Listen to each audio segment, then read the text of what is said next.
The cargo ship fell from the sky like a wounded bird. Fire and smoke trailed behind it as it broke through the clouds above Prime. Inside the small cockpit, Park fought with the controls. Warning lights flashed red everywhere. The engines were dead. The hull was torn open in 3 places. She had maybe 30 seconds before impact. The pirates had come out of nowhere. 3 ships against her one small cargo hauler. She never had a chance. They had fired on her without warning, without demands, without mercy. Now she was falling toward an alien world she knew nothing about, and she was probably going to die. Pulled hard on the flight stick. The ship responded slowly, too slowly. But it was enough. Instead of crashing nose first into the purple fields below, the ship hit at an angle. It bounced once, twice, then slid across the ground for almost a full kilometer before finally stopping. Everything went dark. When opened her eyes, she saw faces looking down at her. Strange faces. They were not human. The beings had large, compound eyes like insects, and their skin was a soft blue color. They had 4 arms each and moved with a gentle, careful manner. She tried to speak, but pain exploded through her chest. She looked down and saw blood. A lot of blood. One of the beings made a soft clicking sound. Another responded with similar clicks. They seemed to be talking about her. One of them, smaller than the others with lighter blue skin, leaned close too. It placed one of its 4 hands on her forehead. The touch was cool and somehow comforting. Then darkness took her again. The next time woke, she was inside a building. The walls were made of something that looked like dried mud, but smoother. Soft light came through windows covered with thin fabric. She was lying on a bed of woven plant material. It was surprisingly comfortable. The pain in her chest was still there, but it was less than before. She looked down and saw bandages wrapped around her torso. Someone had treated her wounds. The door opened, and the small blue being from before entered. Behind it came an older one, moving slowly with the weight of many years. This one had markings on its face, patterns that might have meant something important in their culture. The older being spoke. The sounds were clicks and whistles nothing could understand. But then it touched a device on its chest, and suddenly the clicks became words. "You are awake, strange visitor. That is good. We feared you would die." Tried to sit up, but the pain stopped her. "Where am I? Who are you?" "I am Elder. This is my daughter. You are in our settlement on Prime. We are the people." My ship said, "I need to send a message. There are pirates in this system. They attacked me." Elder made a sound that the translator turned into a sigh. "We know of the pirates. They come to our world sometimes. They take what they want. We cannot stop them. As for your ship, it is badly damaged, and your communication device was destroyed in the crash." Felt cold fear wash over her. "Then I am trapped here." "For now, yes, but you are alive. That is what matters." Over the following days became constant companion. The young had studied medicine, which was rare for her people. Most were farmers. They grew crops that could survive in almost any soil, and they traded their harvest with other species for the things they needed. Changed bandages every day. She brought her food, strange fruits and vegetables that tasted odd but gave strength. She sat with her during the long nights when the pain made sleep impossible. "Why are you helping me?" asked one evening. "You do not know me. I am not one of your people." His compound eyes seemed to shimmer in the lamplight. "You needed help. That is enough reason." "But the pirates, if they find out you are hiding me, they might hurt your people." "They might," agreed. "But we could not leave you to die. That is not who we are." Did not know what to say to that. Weeks passed, grew stronger. She learned to walk again, then to help around the settlement. They accepted her presence without complaint. They shared their food with her even though they did not have much. They gave her clothes to wear when her own were ruined. They treated her like she was one of them. Elder came to visit her often. He asked questions about humans, about Earth, about the galaxy beyond his small world. Answered as best she could. She told him about the Terran colonies, about human ships that traveled between the stars, about the great cities on 100 different worlds. "Your people sound very powerful," said one day. "We are strong in some ways," admitted, "but we have much to learn about kindness. Your people have shown me more generosity in a few weeks than I have seen in years of traveling through space." Made the clicking sound that had learned was laughter. "We have nothing but our kindness. It is the only thing we can give freely." 2 months after the crash was almost fully healed, but she still had no way to leave. Her ship was destroyed beyond repair. Her distress beacon was too weak to reach human space. She was still trapped. Then Elder called a meeting of the settlement, was invited to attend. "We have discussed the matter," announced. "We have decided to repair the human ship." Stared at him. "That is not possible. The damage is too great. You do not have the parts." "We have farming machines," said. "They use similar technology. We can take parts from them to fix your ship." "But your harvest. Without those machines, you will lose an entire season of crops." "We will survive. We always do, but you cannot stay here forever. You have a home to return to, family, perhaps a life." Felt tears forming in her eyes. "I cannot let you do this. It is too much." Stepped forward. "It is already decided. Please let us help you, as you would help us if our situations were different." It took another month to complete the repairs. They worked day and night, taking apart their precious farming equipment to rebuild ship. They did not complain. They did not ask for payment. They simply worked. On the day was ready to leave, the entire settlement gathered to say goodbye. Elder stood at the front of the crowd, his old body bent with age but his eyes still bright. "Thank you," said, her voice breaking. "I do not have words for what you have done for me." "Words are not necessary," replied. "Go home, young human, live your life. That is all the thanks we need." Climbed into her ship, but before she closed the hatch, she turned back one more time. "Your people saved my life," she said. "Humans do not forget such debts. I promise you, Elder, I promise you, someday, somehow, I will repay this kindness." Smiled, or at least made the expression that used for smiling. "You owe us nothing, but we will remember you fondly, Park of Earth." The ship lifted off, watched through the window as the settlement grew smaller and smaller below her. She saw the waving with all four of their arms. She saw standing next to her father, looking up at the sky. Made a promise to herself in that moment. She would never forget these people. She would never forget what they had sacrificed for a stranger, and if they ever needed her, she would come. No matter what. 12 years had passed since the crash on Prime. Park was no longer a young cargo pilot struggling to survive. She wore the uniform of an admiral in the Terran Defense Force. 3 stars gleamed on her collar. Her hair had streaks of gray now, and there were lines around her eyes that had not been there before. But her gaze was still sharp, still determined. She stood on the bridge of her flagship, the TSS Horizon, watching the stars drift past Her patrol fleet consisted of 27 warships, the finest in the Terran Navy.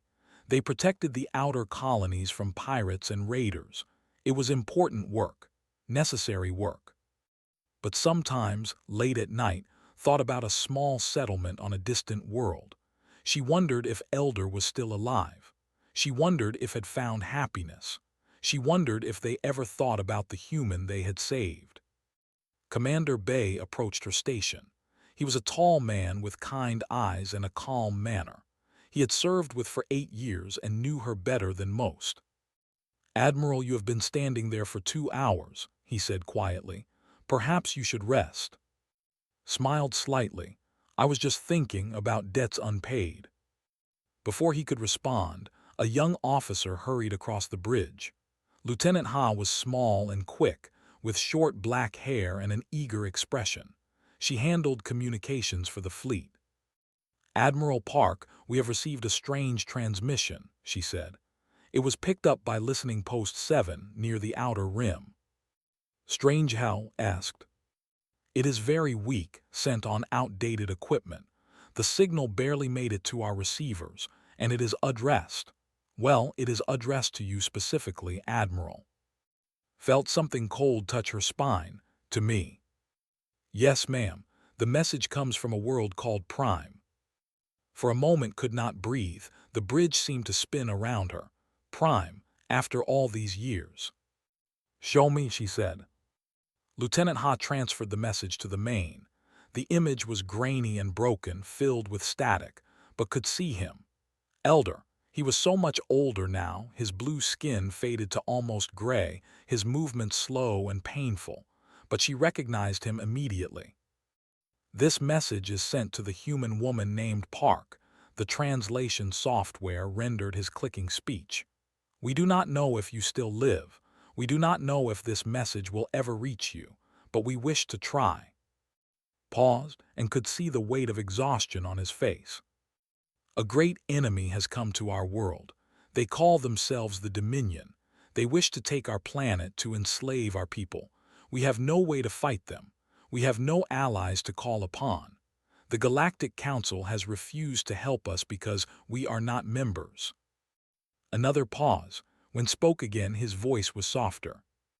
We ask nothing of you, Park. We know that one small settlement's kindness from long ago means little in the great scope of the galaxy. We only wished you to know. We remembered you fondly. Whatever comes, we hope you found happiness. We hope you found peace. And we hope that somewhere in the stars, the young pilot we saved is living a good life.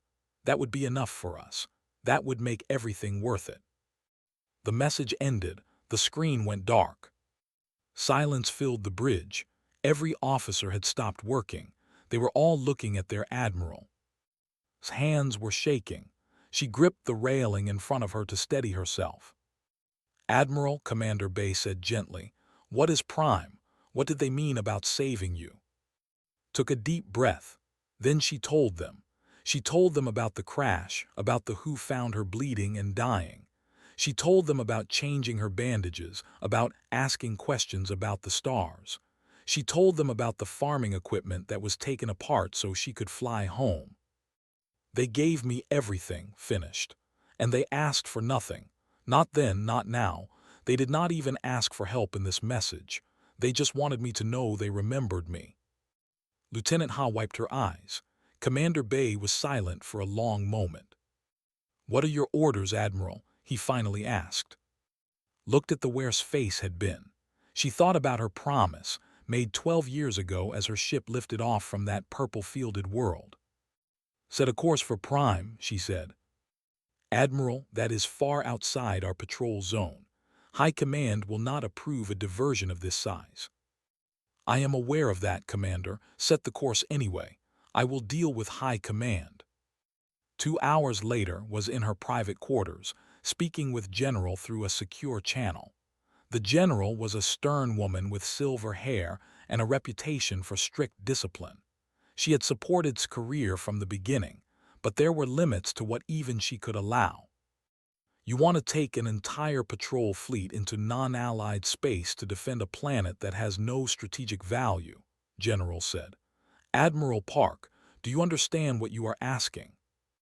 "I understand completely, General. The Dominion is not a minor threat.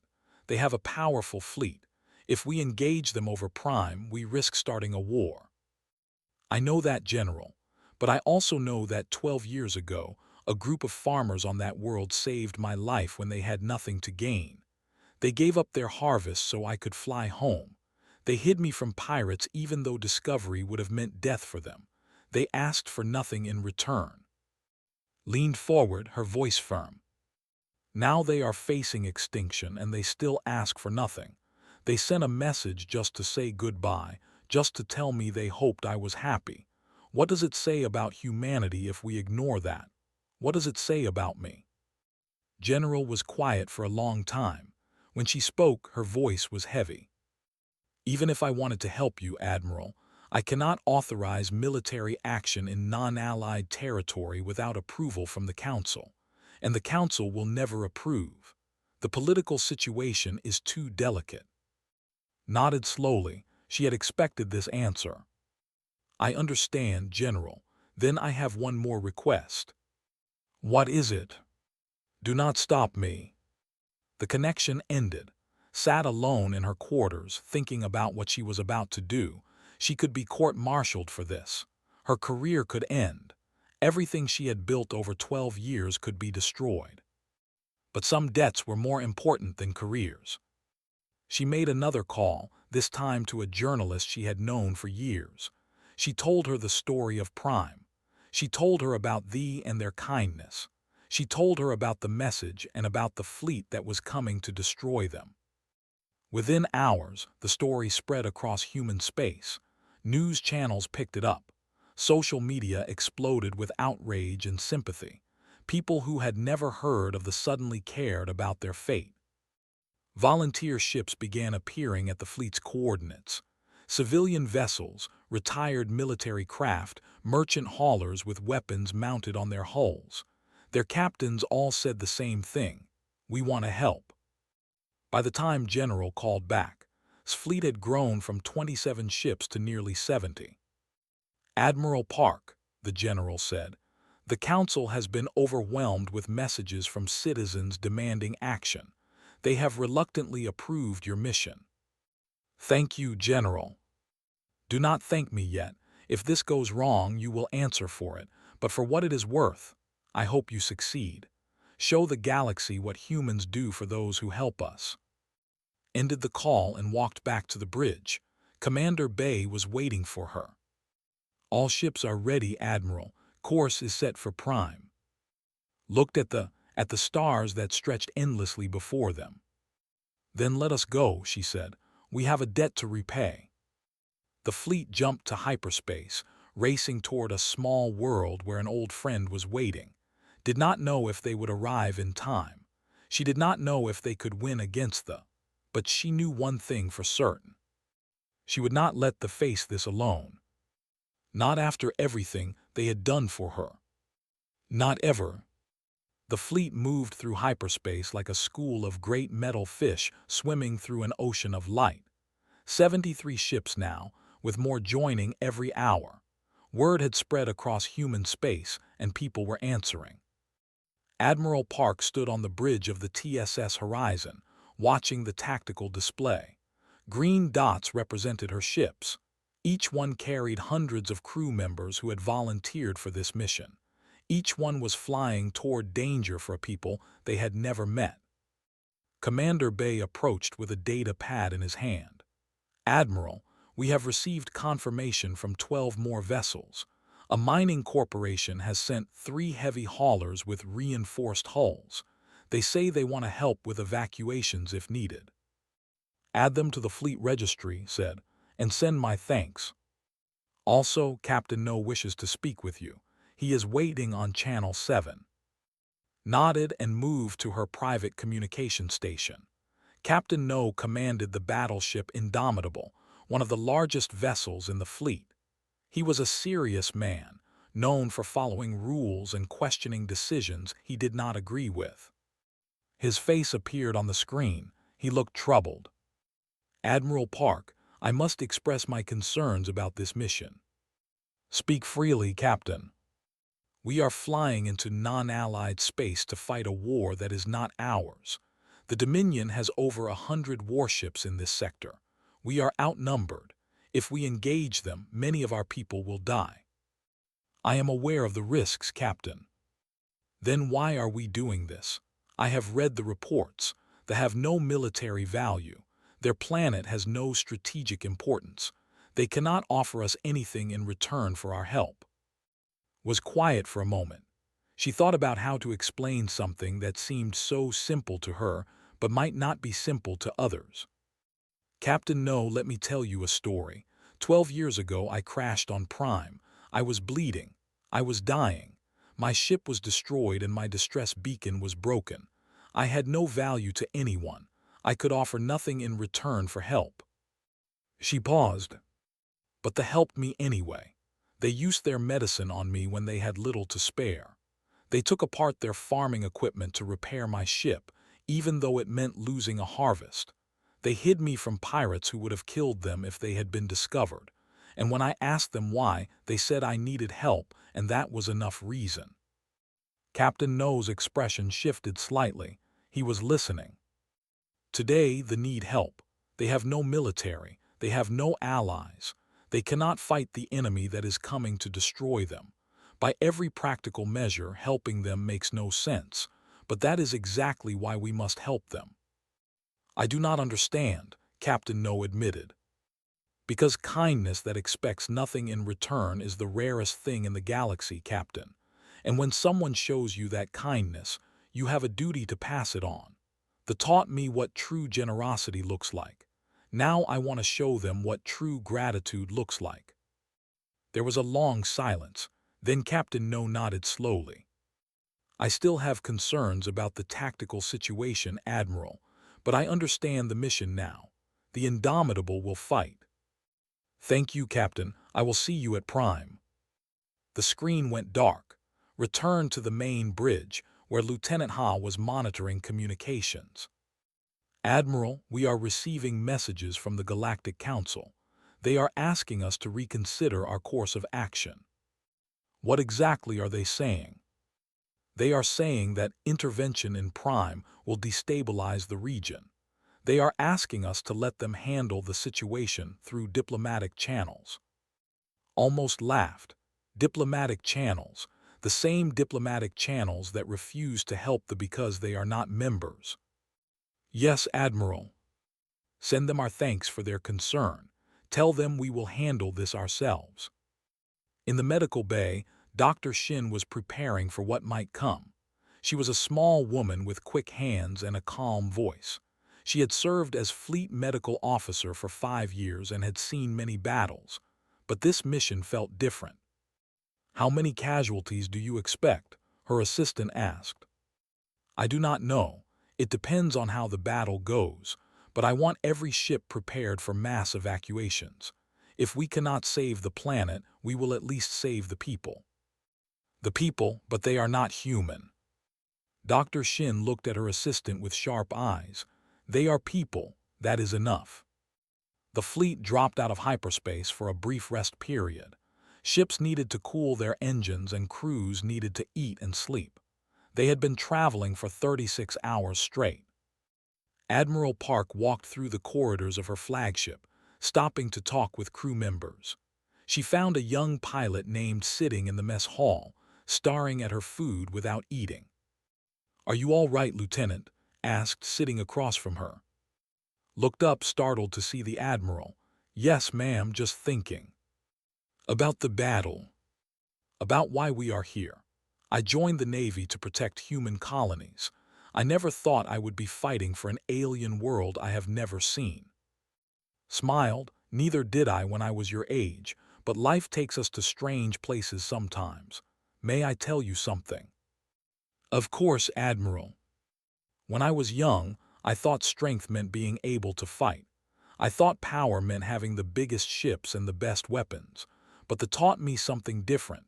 They showed me that true strength is kindness. True power is the ability to help others even when it costs you something. Nodded slowly, thinking about this. We are not just fighting for continued. We are fighting for an idea, the idea that good deeds matter, the idea that helping strangers is worth the risk. If we win this battle, every species in the galaxy will know that humans remember their friends. If we lose, well, at least we will have tried. I think I understand now, Admiral, thank you. Stood and patted the young pilot on the shoulder. Get some rest, Lieutenant. Tomorrow will be a long day. She returned to the bridge as the fleet prepared to jump back into hyperspace. Commander Bay was waiting with an update. Admiral, we have received intelligence about the forces at Prime. They have assembled a fleet of 112 warships. They are led by Warlord, one of their most aggressive commanders. 112, repeated. We have 73. The odds are not in our favor. Looked at the tactical display. Green dots against red dots, her fleet against theirs. By every calculation, they should lose. But calculations did not account for everything. The fight for conquest, she said. They fight because they want something. We fight for something different. We fight because we owe a debt. We fight because people who had nothing gave us everything. That kind of motivation cannot be measured on a tactical display. Commander Bay smiled slightly. You sound very confident, Admiral. I am not confident, I am determined. There is a difference. The fleet jumped back into hyperspace. In a few hours, they would arrive at Prime. They would face an enemy that outnumbered them almost 2-1. Many of them would probably die. But none of them turned back. Not a single ship left the formation. Because some things were worth fighting for. Some things were worth dying for. And the debt that Admiral Park owed to a small settlement on a distant world was one of them. The stars blurred around them as they raced toward their destiny. Somewhere ahead they were waiting. They did not know help was coming. They had given up hope. But help was coming anyway. Because that was what humans did. They remembered. The Terran fleet dropped out of hyperspace above Prime, and Admiral Park saw the enemy waiting for them. The warships hung in orbit like a swarm of angry insects. Their hulls were dark red, covered with sharp angles and weapon ports. There were so many of them, over 100 vessels, each one bristling with guns and missile launchers. All ships, report status, Commander Bay called into the communications system. One by one, the captains responded. All 73 vessels had arrived safely. Their weapons were charged. Their crews were ready. On the planet below could see the settlement she remembered. It was still there, still small, still surrounded by purple fields. But now there were landing craft descending toward the surface. The invasion had already begun. Admiral, we are being hailed by the flagship, Lieutenant Ha reported. Put it on screen. The face that appeared was terrifying. Warlord was a massive creature with gray scales and 4 yellow eyes. His teeth were long and sharp, and his voice was a deep growl that made the speakers shake. Human fleet, you have entered space. This world belongs to the Dominion now. Leave immediately or be destroyed. Stepped forward so the camera could see her clearly. Warlord, this world belongs to the people. They are under Terran protection. Withdraw your forces or face the consequences. Laughed, a horrible sound like rocks grinding together. Terran protection. They have no alliance with your species. They are not members of any council. Why would humans die for them? Because they helped us once when they had nothing to gain. Because they showed kindness to a stranger when kindness could have gotten them killed. Because that is what humans do for those who help us. His eyes narrowed. You would start a war over kindness. You are fools. Perhaps, but we are fools who keep our promises. The communication ended. Warlord's fleet began to move, spreading into attack formation. All ships battle stations, commanded. Captain No, take the Indomitable to the front line. I want our heaviest ships leading the charge. Commander Bay, coordinate our fighter squadrons. Lieutenant Ha, keep the communication channels open to all vessels. The bridge erupted into controlled chaos as officers relayed orders and monitored systems. Watched the two fleets approach each other. The first shots were fired by the bright red beams of energy lanced across space, striking the forward shields of the Terran vessels. The TSS Indomitable shuddered under the impact but held firm. Return fire, ordered. 73 ships opened fire at once. Blue and white weapons fire streaked toward the enemy. Ships exploded as Terran missiles found their targets. The battle had begun. Down on the surface of Prime stood outside the settlement watching the sky. She was older now, with children of her own clinging to her 4 arms. Elder sat nearby in a chair, too weak to stand for long. What is happening up there? Asked, pointing at the flashes of light in the darkness above. Ships fighting, said quietly, but whose ships? Then they saw something that made their hearts stop. Through the smoke and fire in the sky, new ships were appearing. Ships with smooth white hulls and blue markings. Ships that were not Humans whispered, "Those are human ships." "That is impossible," said. "We sent no request for help. We only sent a farewell message to the woman we saved long ago." "She came," said, tears forming in her compound eyes. "She actually came." In orbit, the battle was fierce and terrible. They outnumbered the humans, but the Terran ships fought with desperate courage.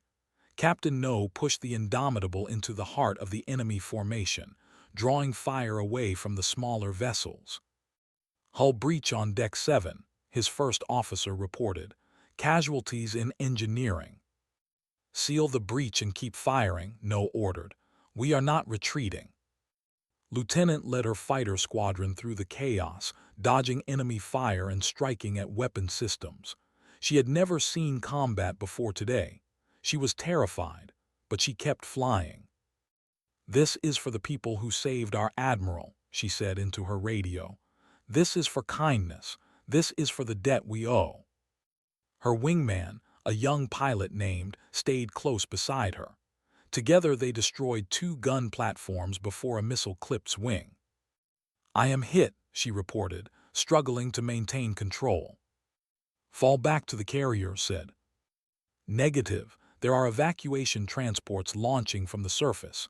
They need cover." Turned her damaged fighter toward the planet. Below, she could see civilian transports rising from Prime, carrying refugees to safety. Fighters were moving to intercept them. "Not today," muttered. She pushed her engines to maximum and flew directly at the enemy. On the TSS horizon, Admiral Park watched the battle unfold on her tactical display. They were losing ships. The TSS Defender was gone, destroyed by a bombardment. The TSS Starlight was crippled and drifting. Hundreds of her people were already dead. But they were winning. "They are losing more ships than we are," Commander Bay reported. "Their formations are starting to break. Keep the pressure on. Do not let them regroup." A new contact appeared on the display. More ships coming out of hyperspace. Felt her heart freeze. If these were reinforcements, the battle was over. But they were not. "Admiral, the new arrivals are human vessels," Lieutenant Ha said, her voice breaking with emotion. 37 more ships. They are civilian craft that push their engines past safe limits to get here faster. They are asking how they can help."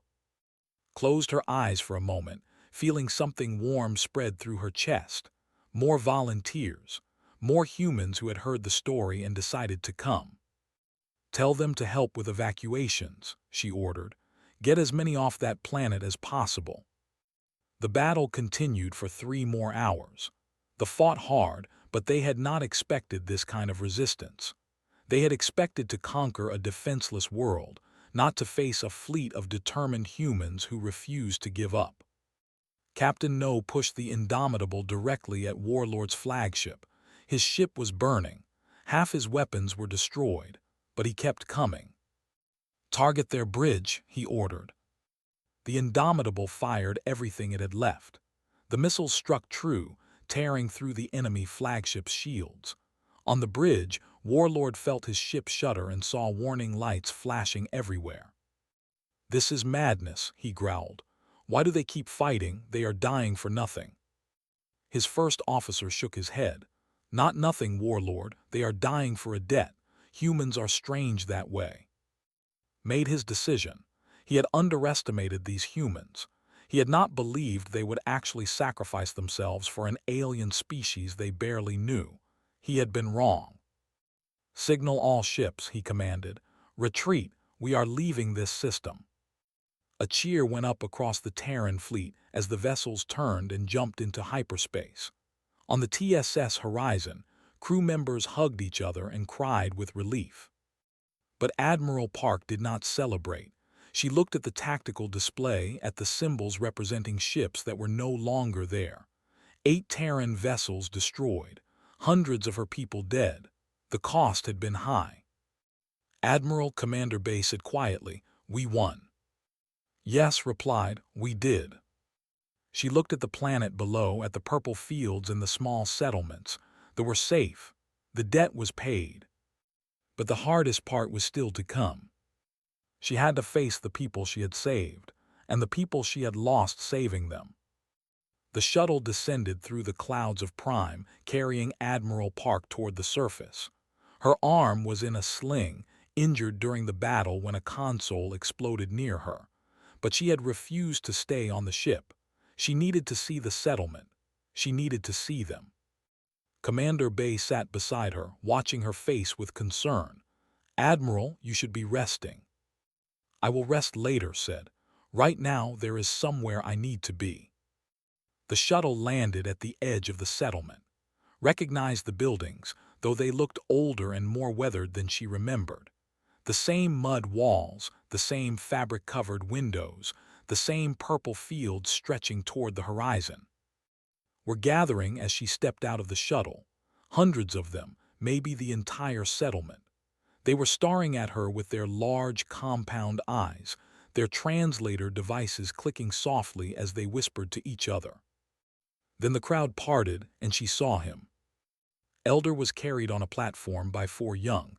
He was so thin now, so fragile. His blue skin had faded to almost white, but his eyes, those ancient knowing eyes, were still bright. And beside him was, older now with gray patches on her skin.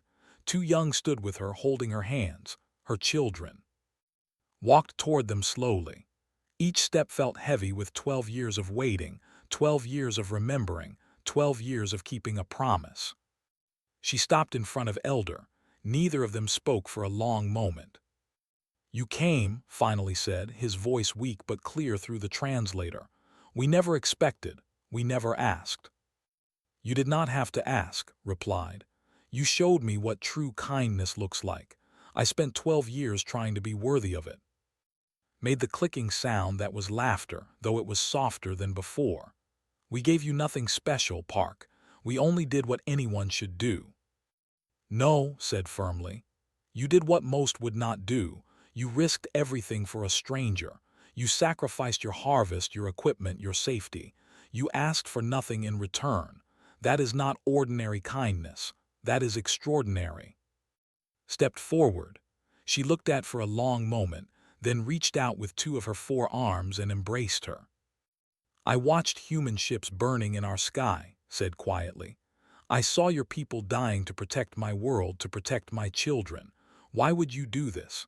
Why would so many humans give their lives for us?" Held tightly, feeling the alien shape of her body, remembering how those 4 hands had changed her bandages every day, had brought her food, had helped her heal. "Because you helped one human when she needed it most, and humans remember. We always remember." The crowd began to cheer. Voices clicked and whistled in celebration. Some were crying, their tears a strange purple color.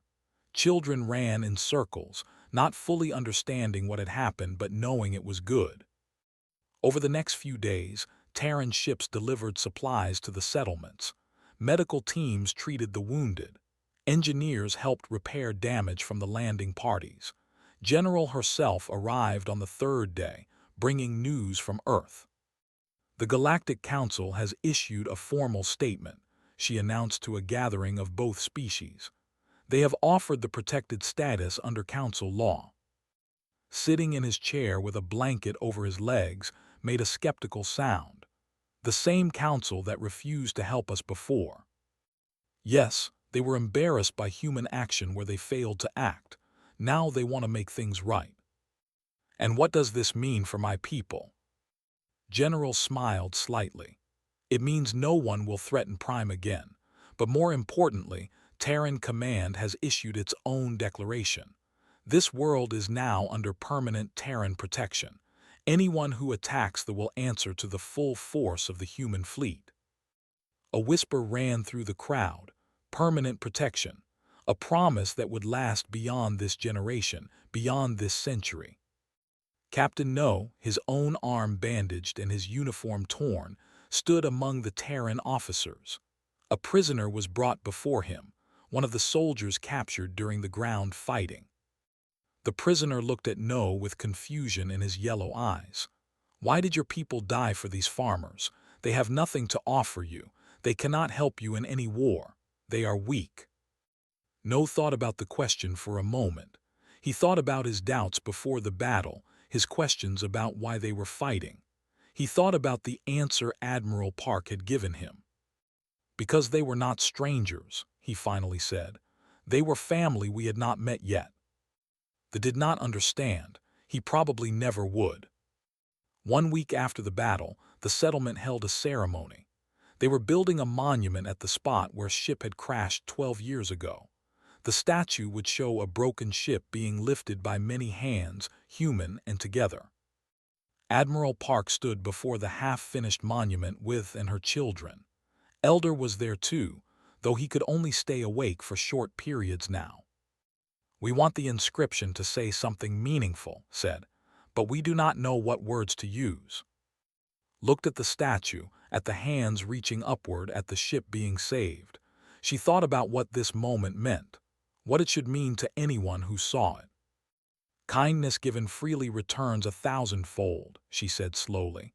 "The taught humanity this truth, we will never forget." Repeated the words, testing them. Then she smiled, an expression had learned to recognize. "That is perfect." As the sun set over Prime, painting the purple fields with gold and orange light, walked through the settlement one last time. She had to leave soon. Her fleet needed its admiral. The galaxy did not stop turning just because one battle was won. But before she left, she sat with Elder in his small home. The old was wrapped in blankets, his energy fatting with each passing day. "I am glad I lived to see this," said. "I am glad I saw that our kindness was not forgotten." "It was never forgotten," said, "not for a single day." "Will you visit again?" Took his thin hand in hers. "As often as I can, and even when I cannot come myself, there will always be human ships watching over your world. Always." Closed his eyes, a peaceful expression on his face. "That is enough. That is more than enough." Returned to the TSS horizon as night fell over Prime. She stood on the bridge, looking down at the planet through the settlement. Lights twinkled in the darkness, small points of warmth in a cold universe. Commander Bay approached her. "Admiral, all personnel are aboard. We are ready to depart." "Not yet. Give me one more moment." She looked at the planet. She thought about the young pilot who had crashed there 12 years ago, scared and dying and alone. She thought about the people who had saved her, who had given her a second chance at life. She thought about all the humans who had died to protect this world. 8 ships, hundreds of crew members, people with families, with dreams, with lives they would never get to live. She wondered if they would say it was worth it. She believed they would. "All right," she finally said, "take us home." The fleet moved away from Prime, jumping into hyperspace one ship at a time. But before the TSS horizon made its jump, a message came through from the surface. It was from, "Thank you, Park, for coming, for remembering, for showing us that kindness is the strongest force in the universe. We will tell your story to our children and they will tell their children. For as long as exist, we will remember what humans did for us." Smiled, tears forming in her eyes. "And we will remember what you did for us," she whispered, though the message was already gone. The ship jumped into hyperspace. Behind them, on a small world with purple fields and gentle people, a monument was being completed. And in settlements across the planet, families were gathering to tell a story. The story of a human who crashed from the sky. The story of kindness, given without expecting anything in return. And the story of an entire fleet that came to repay that kindness, no matter the cost. It was a story that would be told for generations. And it all started with one simple truth. Humans never forget.